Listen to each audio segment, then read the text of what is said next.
The first one, if I describe it, they will know. So if you know them, you know them. Meat. Say after me, meat. Once they see meat, consecration never reach that one. No. Meat. Say after me, meat. You have not been sick enough. They will give you that chicken you like. You can't eat chicken. You think you like meat. You have not been sick. And the Bible said that there is something that can happen to a man. The things you love, you will hate it. I tell you. I'm going to teach you today how to make history with God. Men like David. Any woman he sees, he will jump into bed. Jump into bed. Jump into bed. When God finished with him, when he saw, they finally gave him a woman at young lady, fresh, at his old age, and they are lying on the same bed. When they finished, they found out that the young lady is untouched. The same David that will be walking around his building and looking for people's wife, they now gave him another one. He cannot touch it. What happened to David? The same David. What happened? What happened? The soul has abhorred. You don't like it anymore. You don't like it. Look at somebody like Moses.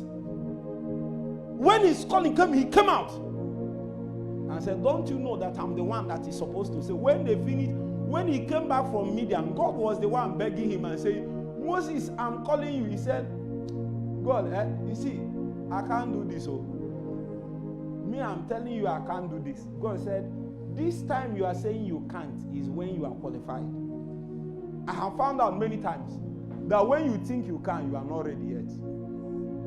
When you think, I can't do this, I can't do this, you are being discouraged, you are even praying against it. I will not lie to you. I've not said this before in Yopum, but when I went to Brazil, you will not believe I prayed against it. I know some of you think I prayed for it. Me, I prayed against it. It looks strange, Abby.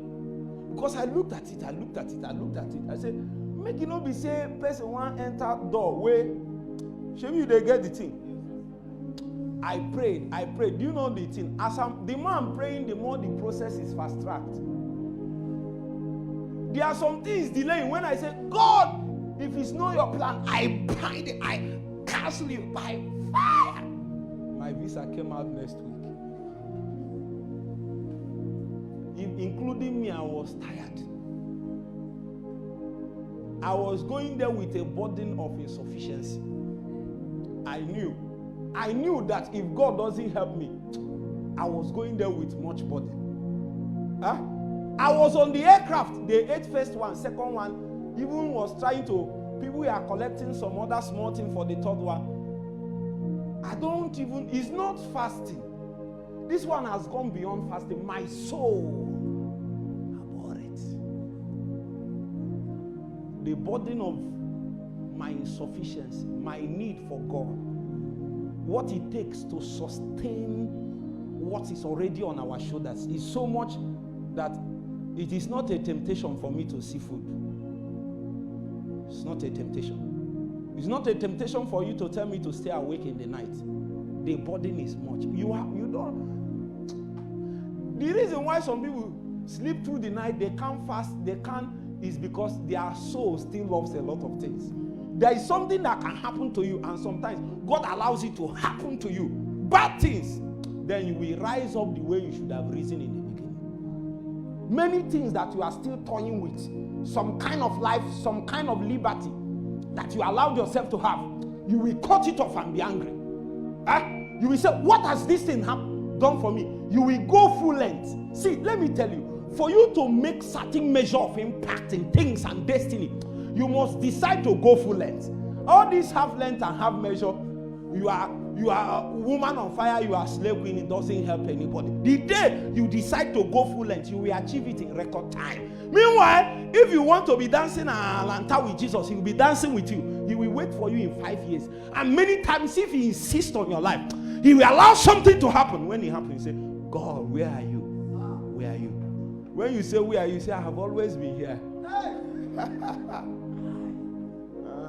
When he says he has always been here, you will lose taste. They won't tell you to stay awake in the night. The things that has happened to men. When they see food, they will say, oh, you don't know where my statement comes from. How has food helped my destiny? You are not with me. I was doing you service. Those days I will come to the family house. I will come from Assemblies of God and Sheke. When I come back from morning, sometimes I only sleep 1 hour, or I won't even sleep at all. I will go and teach my children. I'm 11. I go to Assemblies of God. I'll be praying, fasting, doing studies, all kinds of things. Once it's around 4 or 5, I will be praying, soak, and then I will be coming back. When I come, I will come with so much burden. They will say food. I say, what is food? Say food is a disturbance.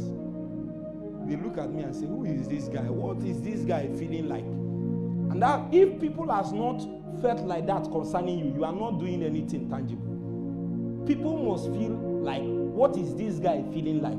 Whom do you think you are? Why are you feeling you are different? Why are you feeling you know or you are better than us? If people don't feel that way, you are not making impact from eternity into time. Something heavy will not be precipitated from your life. Men have to look at you and find out. No, they will decide that they don't want this your kind of own. They will be doing other things so that it will seem as if they too are busy with their own kind of thing. Just because they have seen that your measure of price and sacrifice and devotion to the demand of God upon your life is so much that they cannot even measure up to 10% of it. So they can use excuse and remove it. Meanwhile, focus.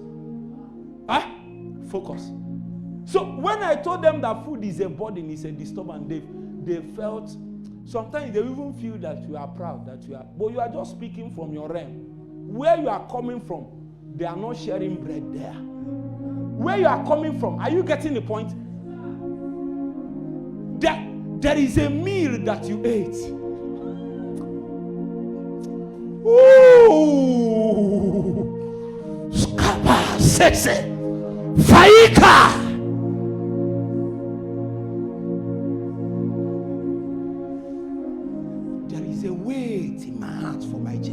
It's too heavy. The reason why I pray the way I pray is so I can carry it. People are lightweight. They don't know the depth of the burden that God wants to transmit in a generation. They want to carry it with lightweight investment. Don't worry, you will break along the way. You don't know what it takes. A man is communicating the depth of his he just, and many times when it's like that, we will not keep quiet. And if you keep quiet, it's another problem. But when you say food is a burden, where everybody is eating and then you say food is a burden, what are you trying? What do you mean? What are you trying to say? Are you trying to say? Don't try to say anything. Focus on Jesus.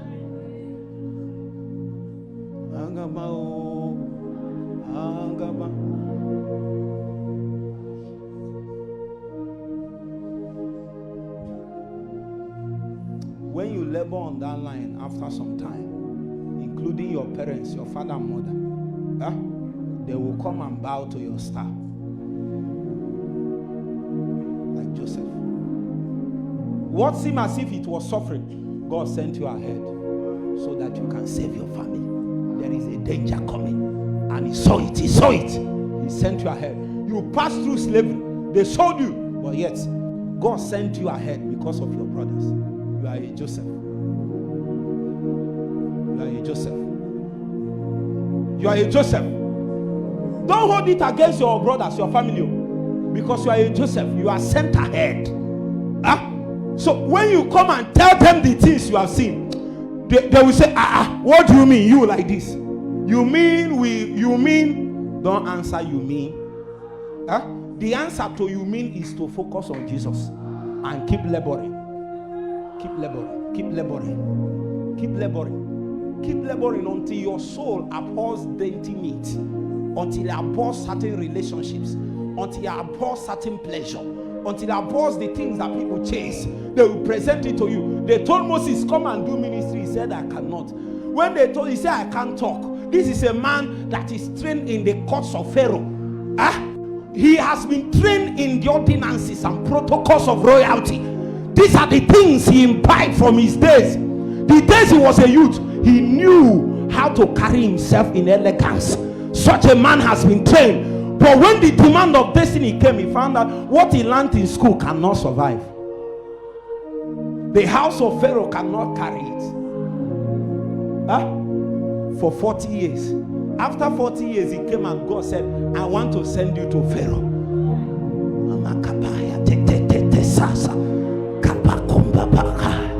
The men that will face Pharaoh are men that came out of the wilderness. They santered out with a rod. They don't speak with their mouth. They speak with the rod in their hands. So God will come and meet Moses. He said, what do you have in your hands?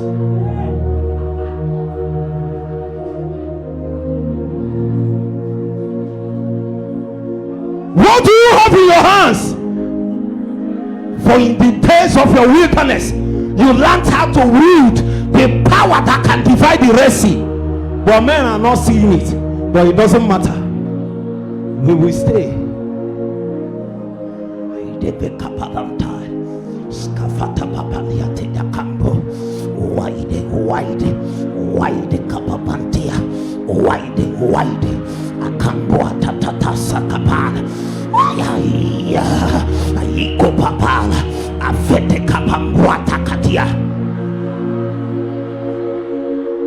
Oh, God, we make a history with our generation.